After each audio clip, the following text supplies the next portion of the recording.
ఇది చూడండి, ఈరోజు వచ్చేసి గంగవల్లి కూర అంటారు కదా, మా సైడ్ వచ్చేసి పుల్లబాయిలాక అంటాం మేము.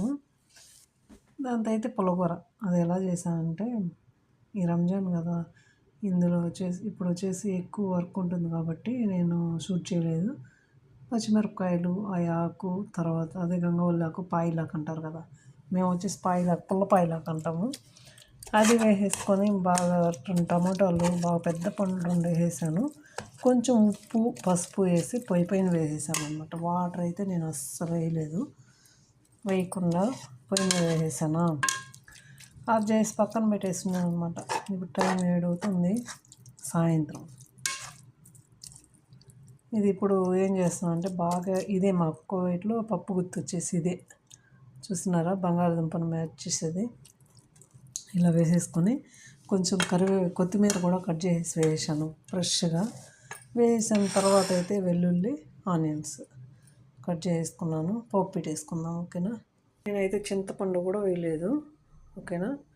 ఆయిల్ అయితే వేసేసుకున్నాను. పోపు దినుసులు అయితే వేసుకుంటూ మాట్లాడుకుందాము. ఇక్కడ వచ్చేసి యుద్ధం జరుగుతుంది అన్నమాట. యుద్ధం జరిగితే చాలామంది భయపడిపోతున్నారు. ఫేక్ వీడియోస్ అన్నీ చేస్తున్నారు. దేవుడు ఎలా పెడితే అలా జరుగుతుంది కదా, మనం భయపడితే ఏమవుతుంది? అది దేవుడి నిర్ణయం. ఎప్పుడు ఏది జరగాలో అది జరుగుతూ ఉంటుంది, ఓకేనా.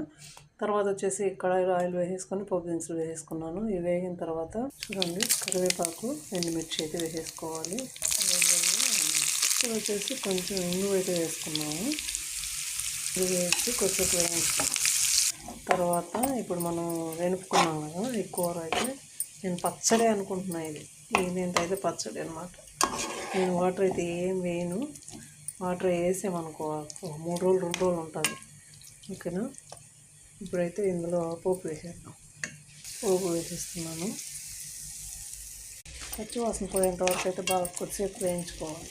అంతే ఫ్రెండ్స్, ఓకే. నా వీడియో ఎంత టేస్టీగా ఉండే కర్రీ అయితే రెడీ అయిపోయింది. మీకు నా వీడియో నచ్చినట్లయితే ప్లీజ్ సబ్స్క్రైబ్ చేయండి, కొంచెం సపోర్ట్ చేయండి friends. Thank you for watching.